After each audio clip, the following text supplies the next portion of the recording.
उत्पत्ति की पुस्तक बाइबल की पहली पुस्तक है और इसकी कहानी दो मुख्य भागों में बटी हुई है।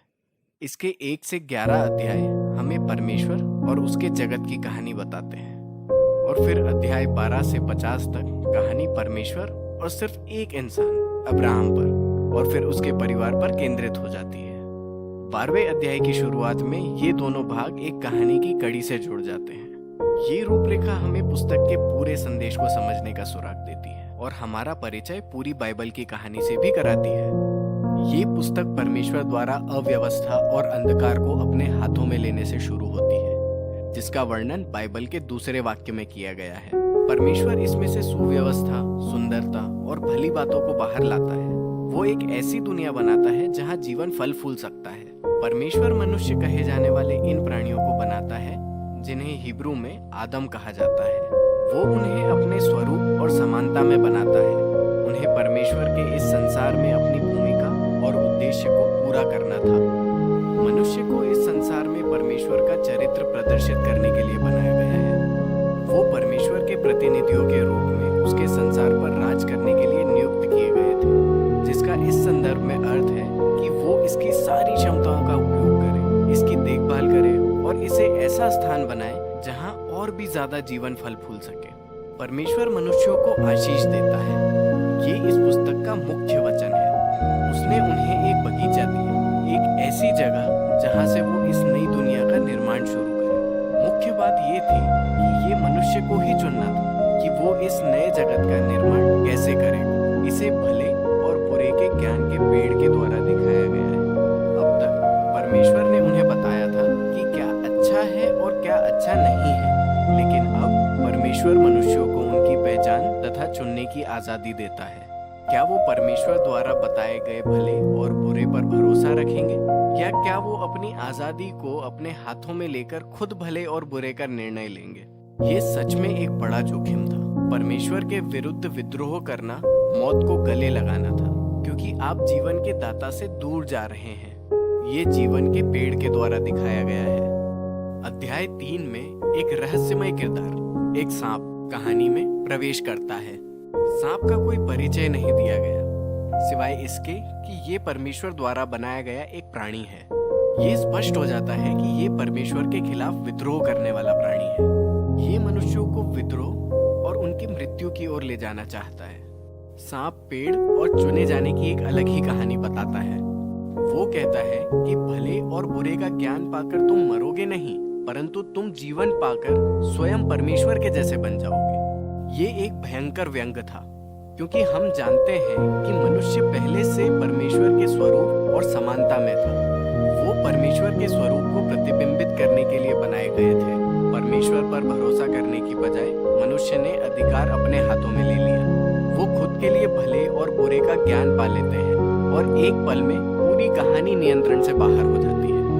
पहली दुर्घटना मानवीय संबंधों की हुई। नर और नारी को अचानक एहसास होता है कि वो कितने कमजोर हैं। वो एक दूसरे पर भरोसा भी नहीं कर सकते।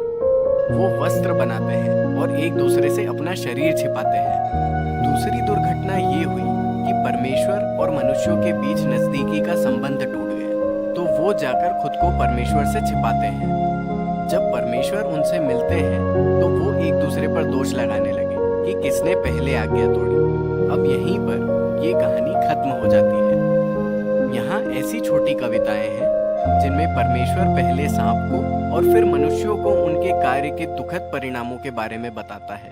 परमेश्वर पहले सांप से कहता है कि वो अपनी जीत के बावजूद पराजय और पृथ्वी की धूल चाटने के लिए ठहराया गया है। परमेश्वर वादा करता है कि एक दिन एक बीज या वंशज स्त्री से पैदा होगा जो सांप के सिर पर घातक हमला करेगा।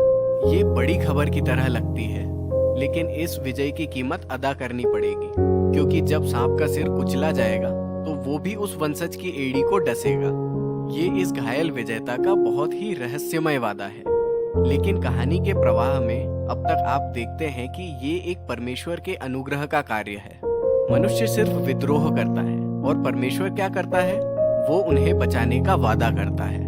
लेकिन ये मनुष्य के निर्णय के परिणामों को नहीं मिटाता। परमेश्वर बताता है कि उनके विद्रोह के कारण उनके जीवन का हर पहलू, घर पर और बाहर, दुख और दर्द से भरपूर होने जा रहा है। ये सब उसे मौत की तरफ ले जा रहे हैं। यहाँ से कहानी नीचे की ओर घूमकर बढ़ती है। अध्याय 3 से 11 तक विद्रोह की इस लहर को बढ़ता हुआ पाते हैं, जो हर स्तर पर मानवीय संबंधों को तोड़ती जाती है। यहाँ दो भाइयों की एक कहानी है, कैन और हाबिल। कैन अपने भाई से इतनी ईर्ष्या करता है कि वो उसकी हत्या करना चाहता है। परमेश्वर ने उसे चेतावनी दी कि वो ऐसी भावना न लाए, लेकिन वो ऐसा करता है। वो खेत में उसका खून कर देता है। कैन तब एक शहर बनाने जाता है जहाँ हिंसा और दमन का राज चलता है। ये सब लेमेक की कहानी में वर्णित है। वो बाइबल में पहला आदमी है जिसकी एक से अधिक पत्नियां हुई। वो उन्हें संपत्ति की तरह जमा करता है और फिर वो एक छोटा गीत गाता है कि कैसे वो कैन से भी अधिक हिंसक और प्रतिशोधी बन गया। इसके बाद हमें परमेश्वर के पुत्रों की एक अलग कहानी मिलती है, जिसे दुष्ट स्वर्गदूतों से जोड़ा जा सकता है, या उन प्राचीन राजाओं से जो दावा किया करते थे कि वो देवताओं के वंशज हैं।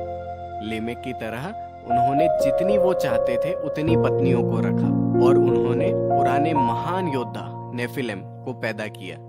जो भी दृश्य सही है, मुद्दा ये है कि मनुष्य ऐसे राज्यों का निर्माण कर रहे हैं जो परमेश्वर की इस दुनिया को हिंसा से और अधिक भ्रष्टाचार से भर रहे थे।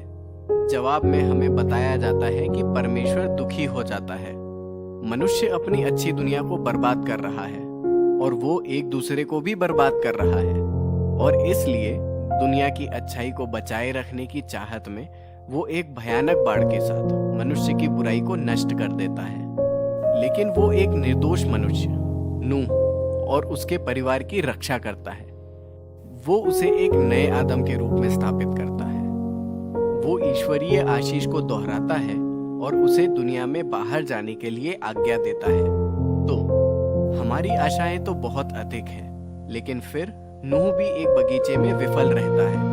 वो जाकर अंगूर की बारी लगाता है और नशे में चूर हो जाता है, और फिर उसके बेटों में से एक हाम तंबू में अपने पिता के साथ कुछ शर्मनाक करता है। यहाँ हमारे पास अपना नया आदम है, नग्न और शर्मिंदा, पहले आदम की तरह। पतन की ओर घुमाव फिर से शुरू होता है। ये सब बेबीलोन शहर की नींव का कारण बनते हैं। प्राचीन मेसोपोटामिया के लोग एक साथ आकर इस नई तकनीक से, जिसे वो ईंट कहते हैं, परिचित होते हैं। वो शहरों और बड़ी मीनारों को तेजी से बना सकते थे, जितना कोई पहले कभी नहीं कर सकता था। वो एक नई तरह की मीनार बनाना चाहते थे, जो देवताओं तक पहुंच जाए और वो अपना बड़ा नाम भी कमा सके। ये मनुष्य के विद्रोह और घमंड की निशानी थी।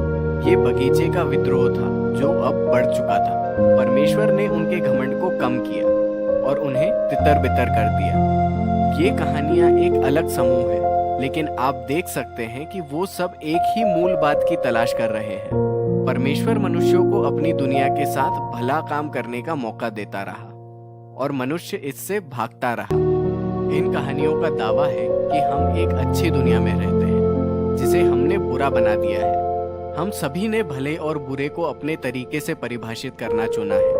हम सभी टूटे रिश्तों की इस दुनिया में अपना योगदान दे रहे हैं, जो लड़ाई और हिंसा की तरफ हमें ले जा रहा है, जिसका अंत मृत्यु है। लेकिन एक आशा है, परमेश्वर ने वादा किया है कि एक दिन एक वंशज आएगा, घायल विजेता, जो अपने तरीके से दुष्ट को हरा देगा। मनुष्यों की बुराई के बावजूद परमेश्वर ने अपने जगत को बचाने और उसे आशीषित करने का मन बना लिया है। तो बड़ा सवाल ये है कि परमेश्वर क्या करने जा रहा है? अगली कहानी, अगली कड़ी इसका उत्तर देती है। अभी के लिए उत्पत्ति 1 से 11 तक यही है।